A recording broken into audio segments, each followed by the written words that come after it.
Criminal court, quote, strongly opposes former Philippine President Rodrigo Duterte's request for interim release to an undisclosed country. The nation's vice president and the daughter of Mr. Duterte, SARA Duterte, questioned the point of an interim release provision if it can simply be denied.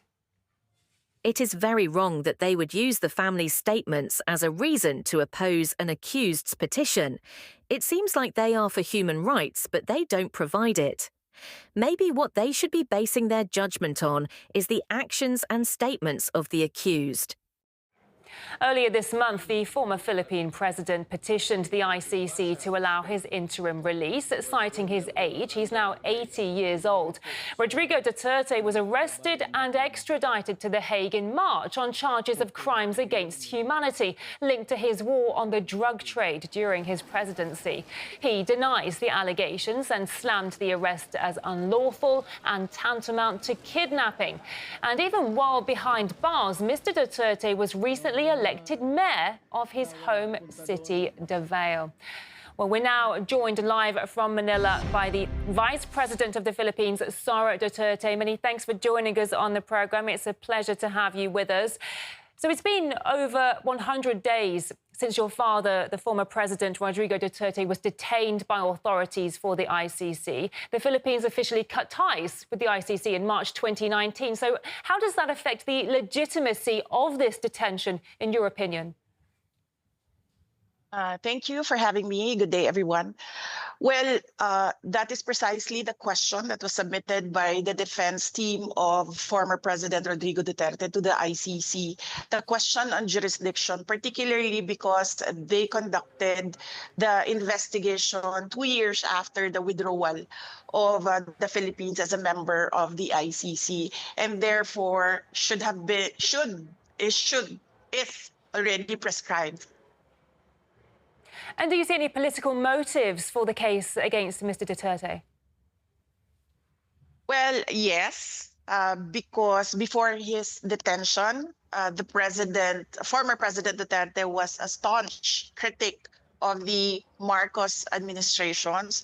There are serious allegations and questions about his competency and allegations about drug abuse that came from the former President Duterte. And before his detention, there was a preparation by the former president of a campaign for his senatorial candidates for the PDP, his political party. Talk us through how this case has affected your father, affected your family, really, and on a personal and a political level.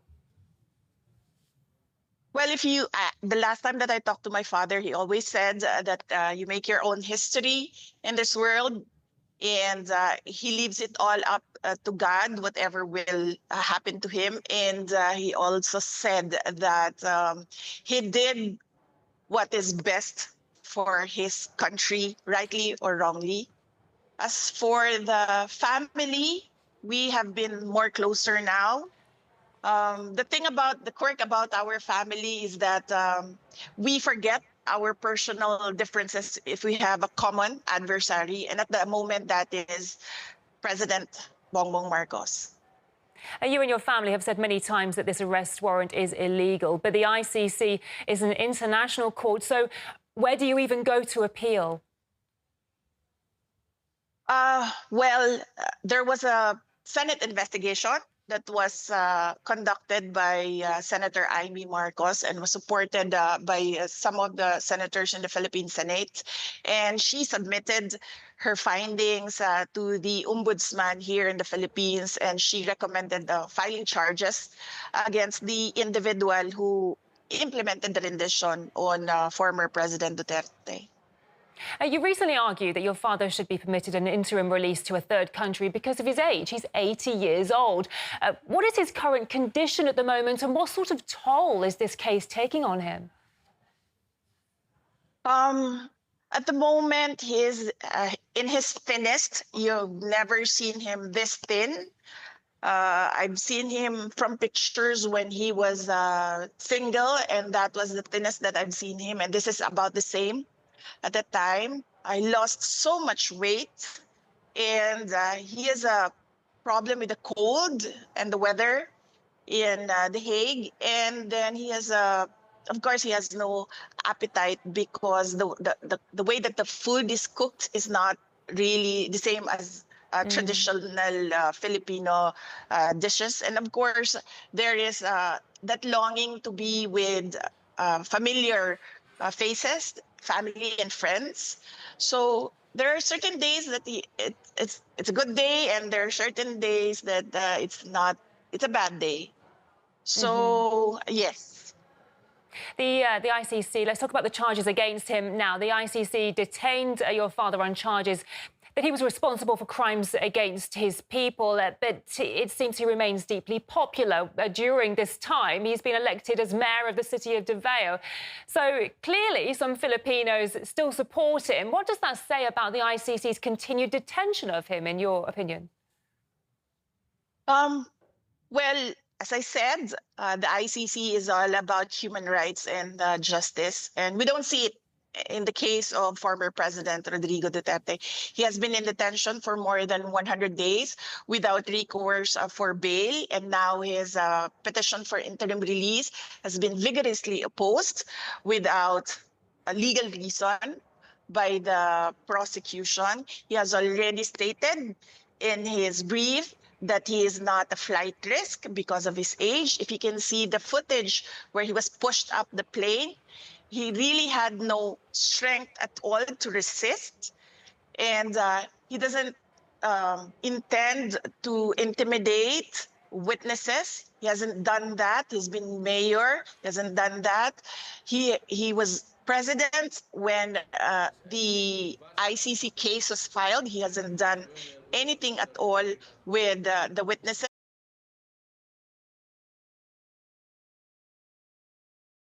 We all know the list of witnesses because we have information coming in from the investigations conducted by ICC investigators here in the Philippines, and he hasn't done anything. For the past 2 years, we've been telling him to prepare for the ICC case, but he said that it's all crap, it's nothing. And clearly, when we heard the charges, we found out that it's really nothing. It's 43 counts of murder. That's not even close to crimes against humanity. It must be an incredibly stressful time for you and your family.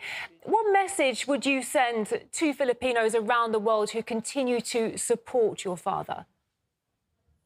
Yes, in fact, majority of the Filipinos in the Philippines continue to support former President Duterte. A lot of them pray for his return to Davao City, and a lot of them pray that he will be acquitted of the charges. And we thank the Filipino communities around the world for their prayers. It is a big help, and it helps President Duterte to know that Filipinos regularly visit The Hague, even if they are just outside the detention unit. And Filipinos regularly conduct rallies so that the world will listen of the injustice that is done to him by the ICC.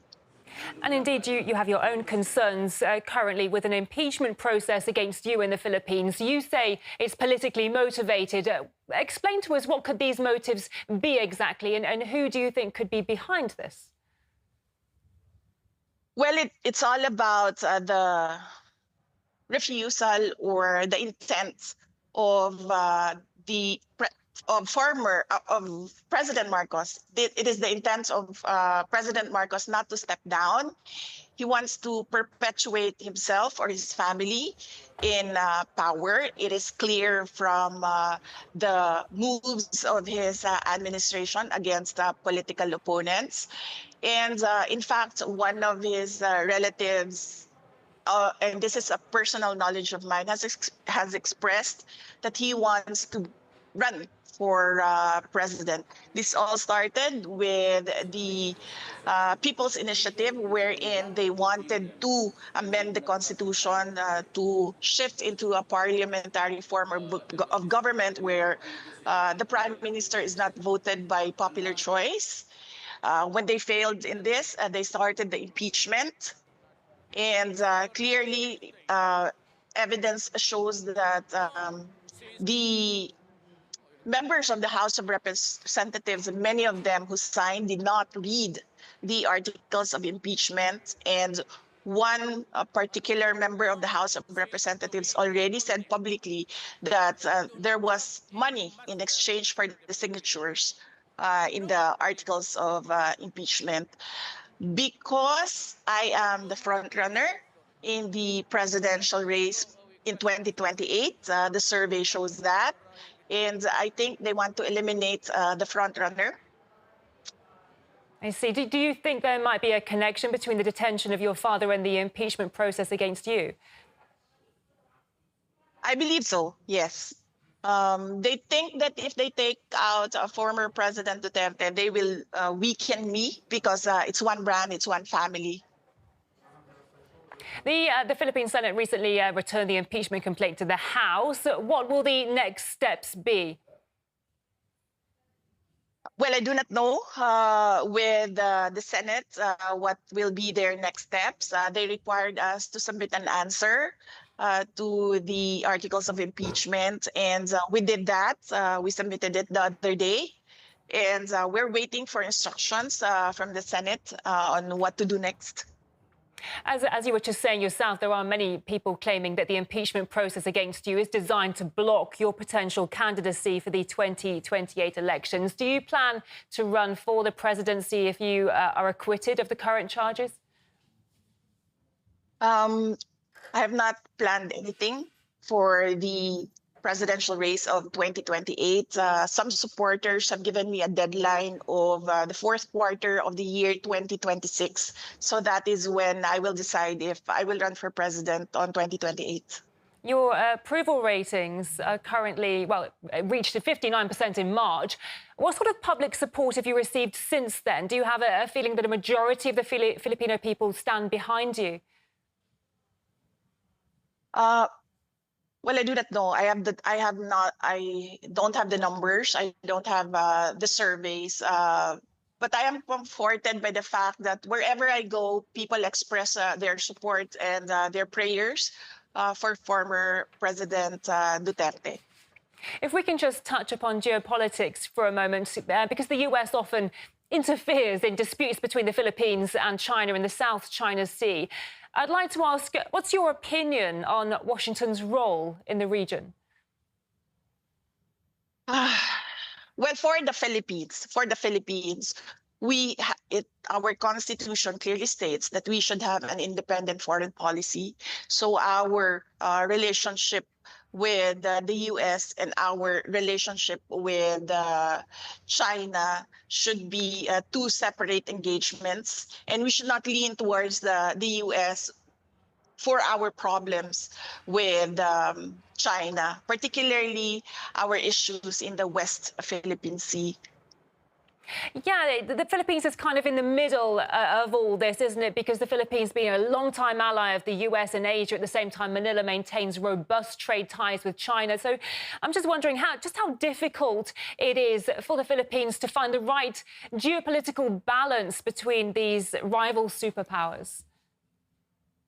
Well, as you can see right now, the Philippines, clearly the administration of President Marcos is leaning towards the US and is alienating China. And I really believe, and I've been asking for his explanation on where is the independent foreign policy of the Philippines currently. And I believe that the Philippines should not be involved in the cooperation and competition at the same time of the US and China, being a middle power in the game of supremacy and domination. You need money and power, which the Philippines does not have at the moment. We will get to that in the future, but not right now. So it is best for us to stay in the middle. And as I said, keep our relationships separate and do not lean towards one country or the other. A pleasure speaking to you today. Many thanks for your time. We've been talking to the Vice President of the Philippines, SARA Duterte. Thank you. Thank you.